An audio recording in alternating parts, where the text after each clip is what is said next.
Hello again.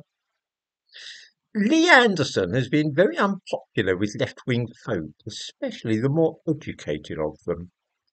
They despise him because he was once a coal miner, but of course nobody can say that out loud, so that they direct their contempt at other aspects of his life and opinions. The main thing about Lee Anderson, which sticks particularly in the craw of the more articulate members of the left wing in Britain, is that he is not afraid to ask questions. I'm the same myself, so I can understand why he does this. I am an appallingly ignorant person, and the list of subjects about which I know nothing whatsoever is an extensive one, and it grows longer with every passing day. For this reason, I often ask people to explain things to me. The educated person's approach is quite different. Their way is, of course, to keep quiet and simply nod along, pretending to know what is going on, and not saying if they don't understand something or someone uses an unfamiliar word. Anderson, though, cannot keep his mouth shut, and simply says out loud, "What do you mean by that?" The difficulty is that a lot of the time, left-wing and liberal types don't really know what they mean. They are just speaking in cliches and generating catchphrases, and being asked to explain themselves causes them to get upset and flustered.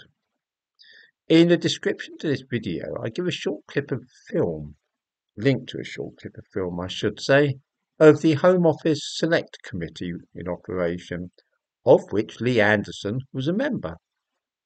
The Dorset and Wiltshire Fire Brigade had produced a report in which they said that they were guilty of institutional racism, which is a very fashionable sin to admit to. You may not be racist yourself, but you are acknowledging your white privilege and apologising for the slave trade and so on. The fact that few people other than sociologists actually know what institutional racism is neither here nor there. The chair of the fire brigade, a woman called Rebecca Knox, had made this traditional mea culpa, and everything was going smoothly, like one of the show trials in the Soviet Union under Stalin, when Lee Anderson asked if it was true that Dorset and Wiltshire Fire Brigade really was institutionally racist.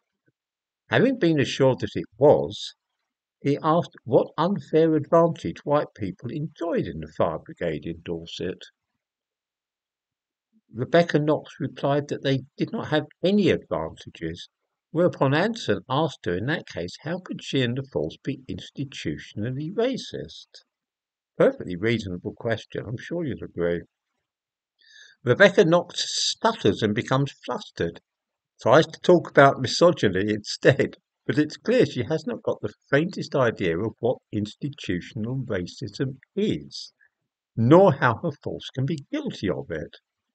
It's no more than a fashionable catchphrase that people now work into all reports these days. Every commercial company, charity, public body, and branch of the government now routinely confesses to being institutionally racist, but none of them actually understand the term or know what it means. We can see this very clearly in the clip to which I give a link, because Councillor Knox then says, and I quote, "I would absolutely stand by that the force was not racist." See the problem there? This is precisely the opposite of what she said a few seconds earlier, that the force is racist, institutionally racist. This is why Lee Anderson is the object of such vitriol, and why left-wing people are falling over themselves to condemn and denounce him. It is felt to be very bad form to try and pin people down in this way on what they mean by expressions like institutional racism. Much better to leave everything vague and formless instead of asking a lot of awkward questions. Lee Anderson is, of course, regarded as a dangerous member of the far right for this reason alone, that he tries to get people to explain what they mean. Shocking, really. Click on the link, watch the video. I'm sure that you will all enjoy it.